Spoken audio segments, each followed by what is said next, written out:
મહાપુરુષોએ વાણીમાં ઘણી બધી શાન કરી છે, પણ આ વાણીના સથવારે જો બાપુ આપણે હાલતા થાય ને તો જીવનમાં કોઈ દુઃખ ન આવે.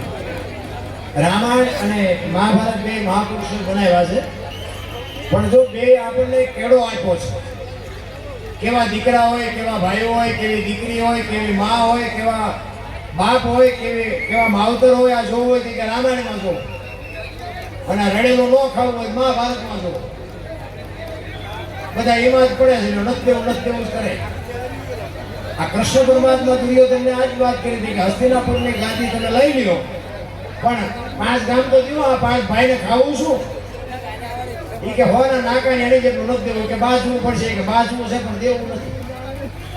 એ ભાઈ છે, બધાને ખબર છે. આપણે હતા ને, આપણે સાંભળ્યું છે, સાંભળેલી વાતો છે. આવો આ પાછા તમને કહી હાથ લાગે રાખો, ડિલેટ મારી દીધો, કોઈ ફોન ન કરતો.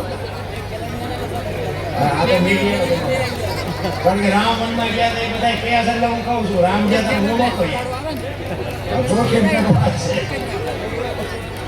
હા, પછી એને કઈ કીધું કે રામ ગયા હતા, કયા રસ્તે ચાલ્યા હતા, કયા ગામથી ગયા હતા, 4 રોકાણા, તમારે ક્યાં જવાબ દેવો? એટલે આ તો બધું પ્રેમ કાઢવાની વાત છે. એ બધા બાજા અને બાપુ પૂરું થઈ ગયું. અને આ રામાયણમાં જુઓ, અખિલ બ્રહ્માંડના માલિક રામચંદ્ર પરમાત્મા જ્યારે વનમાં જાય ને, લક્ષ્મણને ભલામણ કરે, લક્ષ્મણ કાલ 14 વર્ષ પૂરા થઈ જાય, હું આવતો રહીશ. બાપનું ધ્યાન રાખજે, પ્રજાનું ધ્યાન રાખજે, માનું ધ્યાન રાખજે. અને લક્ષ્મણ બાપુ કહે છે, જો બાપુ ભાઈઓ કેવા હોય, મોટા ભાઈ મર્યાદામાં ભંગ થતો હોય તો મને માફ કરજો, પણ તમે મારા બાપ છો, સીતા મારી માં છે, મારા મા બાપ વનમાં જતા હોય તો અયોધ્યા જેને જોઈને મુબારક. કેવા દીકરા છે, નોખી માયુના છોકરા હતા. વિચાર કરજો, અયોધ્યાની ગાદી એટલે દશરથ તારો દરબાર, ઇન્દ્ર જેની આશા કરે તેથી ભાઈઓ વિનાનો બેકાર કરવું લાગે કાગડા. અખિલ બ્રહ્માંડના માલિકને અયોધ્યાની ગાદી ગમતી હતી બાપુ, એવી ગાદી હતી ને, બાકસના ખોખા ખોડે રખડતી હતી. અયોધ્યાની ગાદીનો કોઈ ધણી નહોતો.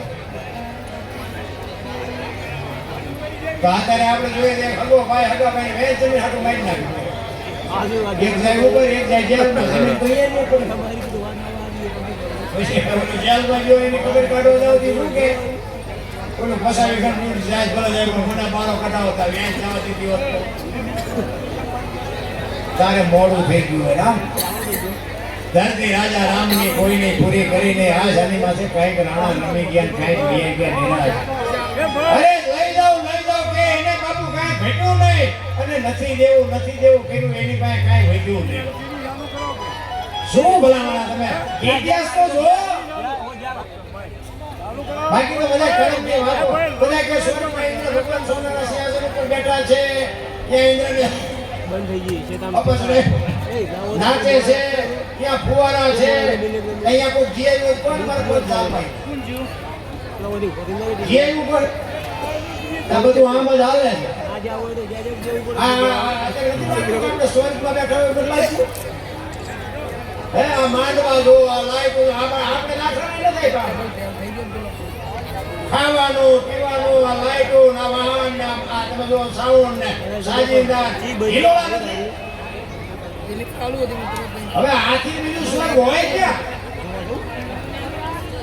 મને તો હું જોઉં ને મારી કહું વાહ વાહ વાહ. હે ભોળાનાથ, તું આ ગામ માટે બાબુ પૂરેપૂરી નજર રાખજે. હું કેવો આખો બધો હાલે ને એને માર્ગે રાખજો, કારણ કે વ્યસનની બાબુ મારામારી બહુ છે. તમારે ત્યાં ગેમિંગ હોય પણ બાપુ છે ને, એમાં જે કોથળીનું વ્યસન છે ને એ બાપુ એને વિનાશ થઈ જાય.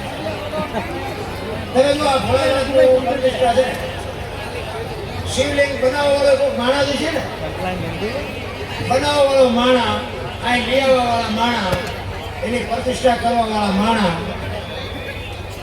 બેહાડ્યો ભગવાન, આપણે બેહાડ્યા, આપણે કીધું ભગવાન.